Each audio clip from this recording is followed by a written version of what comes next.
Hello, everyone, and welcome back to another episode of English with Chris presents The Wizard of Oz, Chapter 5 The Rescue of the Tin Woodman, read by me, English with Chris. So let's go into the next chapter and start reading. When Dorothy awoke, the sun was shining through the trees, and Toto had long been out chasing birds around him and squirrels. She sat up and looked around her. There was the Scarecrow, still standing patiently in his corner, waiting for her. "We must go and search for water," she said to him. "Why do you want water?" he asked. "To wash my face clean after the dust of the road, and to drink, so the dry bread will not stick in my throat." "It must be inconvenient to be made of flesh," said the Scarecrow thoughtfully, "for you must sleep and eat and drink. However, you have brains, and it is worth a lot of bother to be able to think properly." They left the cottage and walked through the trees until they found a little spring of clear water, where Dorothy drank and bathed and ate her breakfast. She saw there was not much bread left in the basket, and the girl was thankful the Scarecrow did not have to eat anything, for there was scarcely enough for herself and Toto for the day. When she had finished her meal and was about to go back to the road of yellow brick, she was startled to hear a deep groan near by. "What was that?" she asked timidly. "I cannot imagine," replied the Scarecrow, "but we can go and see." Just then another groan reached their ears, and the sound seemed to come from behind them. They turned and walked through the forest a few steps, when Dorothy discovered something shining in a ray of sunshine that fell between the trees. She ran to the place and then stopped short, with a little cry of surprise. One of the big trees had been partly chopped through, and standing beside it, with an uplifted axe in his hands, was a man made entirely of tin. His head and arms and legs were jointed upon his body, but he stood perfectly motionless, as if he could not stir at all. Dorothy looked up at him in amazement, and so did the Scarecrow, while Toto barked sharply and made a snap at the tin legs, which hurt his teeth. "Did you groan?" asked Dorothy. "Yes," answered the Tin Man, "I did. I've been groaning for more than a year, and no one has ever heard me before or come to help me." "What can I do for you?" she inquired softly, for she was moved by the sad voice in which the man spoke. "Get an oil can and oil my joints," he answered. "They are rusted so badly that I cannot move them at all. If I am well oiled, I shall soon be all right again. You will find an oil can on a shelf in my cottage." Dorothy at once ran back to the cottage and found the oil can, and then she returned and asked anxiously, "Where are your joints?" "Oil my neck first," replied the Tin Woodman. So she oiled it, and as it was quite badly rusted, the Scarecrow took hold of the tin head and moved it gently from side to side until it worked freely, and then the man could turn it himself. "Now oil the joints of my arms," he said, and Dorothy oiled them, and the Scarecrow bent them carefully until they were quite free from rust and as good as new. The Tin Woodman gave a sigh of satisfaction and lowered his axe, which he leaned against the tree. "This is a great comfort," he said.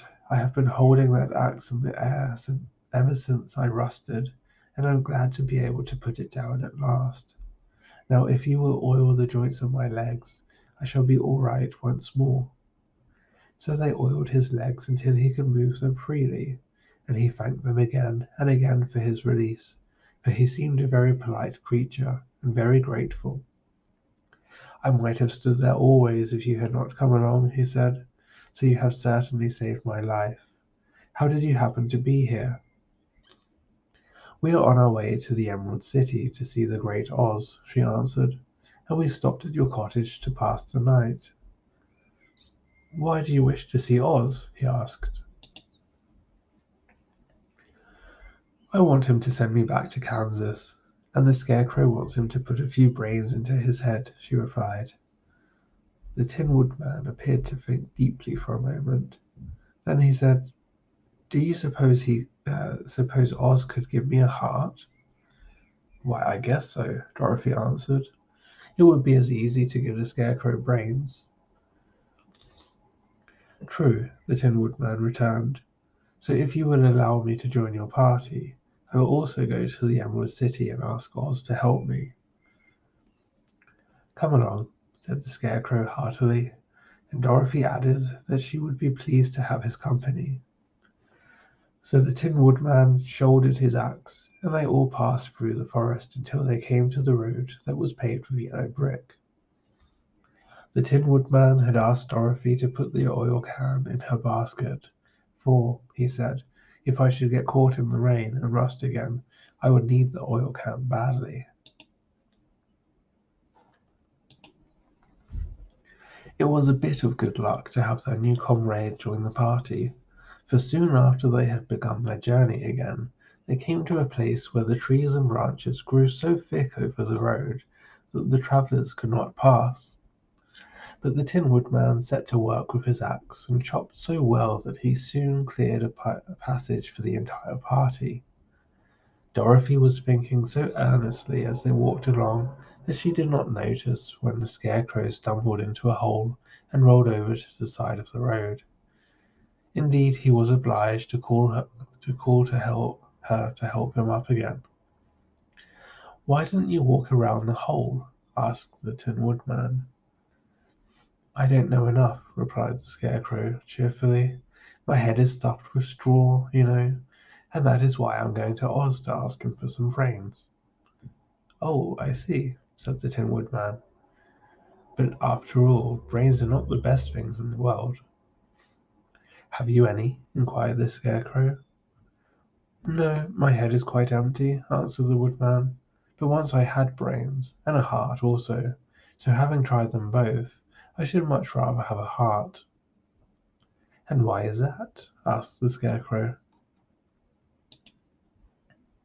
So, while they were walking through the forest, the Tin Woodman told the following story. "I was born the son of a woodman who chopped down trees in the forest and sold the wood for a living. When I grew up, I too became a woodchopper, and after my father died, I took care of my old mother as long as she lived. Then I made up my mind that instead of living alone, I would marry, so that I might not become lonely. There was one of the Munchkin girls who was so beautiful that I soon grew to love her with all my heart. She, on her part, promised to marry me as soon as I could earn enough money to build a better house for her. So I set to work harder than ever. But the girl lived with an old woman who did not want her to marry anyone, for she was so lazy she wished the girl to remain with her and do the cooking and the housework. So the old woman went to the Wicked Witch of the East and promised her 2 sheep and a cow if she would prevent the marriage. Thereupon the Wicked Witch enchanted my axe, and when I was chopping away at my best one day, for I was anxious to get the new house and my wife as soon as possible, the axe slipped all at once and cut off my left leg. Soon after the Scarecrow stopped. "I see a little college. I see a little cottage at the right of us," he said, "built of logs and branches. Shall we go there?" "Yes, indeed," answered the child. "I am all tired out." So the Scarecrow led her through the trees until they reached the cottage, and Dorothy entered and found a bed of dried leaves in one corner. She lay down at once, and with Toto beside her, soon fell into a sound sleep. The Scarecrow, who was never tired, stood up in another corner, and waited patiently until morning came. This at first seemed a great misfortune, for I knew a one-legged man could not do very well as a woodchopper. So I went to a tinsmith, and had him make me a new leg out of tin. The leg worked very well, once I was used to it. But my action angered the wicked witch of the East, for she had promised the old woman I should not marry the pretty Munchkin girl. When I began chopping again, my axe slipped and cut off my right leg. Again I went to the tinsmith, and again he made me a leg out of tin. After this enchanted axe cut off my arms, one after the other, but nothing daunted, I had them replaced with tin ones. The wicked witch then made the axe slip and cut off my head, and at first I thought that was the end of me. But the tinsmith happened to come along, and he made a new head out of tin. I thought I had beaten the wicked witch then, and I worked harder than ever. But I little knew how cruel my enemy could be. She thought of a new way to kill my love for the beautiful Munchkin maiden, and made my axe slip again, so that it cut through my body, splitting me into two halves. Once more the tinsmith came to my help, and made me a body of tin, fastening my tin arms and legs and head to it by means of joints, so that I could move around as well as ever. But, alas, I had now no heart, so that I lost all my love for the Munchkin girl, and did not care whether I married her or not. I suppose she is still living with the old woman, waiting for me to come after her.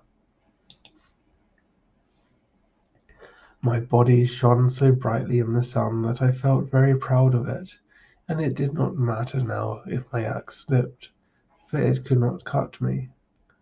There was only one danger, that my joints would rust. But I kept an oil can in my cottage, and took care to oil myself whenever I needed it. However, there came a day when I forgot to do this, and, being caught in a rainstorm, before I thought of the danger my joints had rusted, and I was left to stand in the woods until you came to help me. It was a terrible thing to undergo, but during the year I stood there I had time to think that the greatest loss I had known was the loss of my heart. While I was in love, I was the happiest man on earth, but no one can love who has not a heart, and so I am resolved to ask Oz to give me one. If he does, I will go back to the Munchkin maiden and marry her.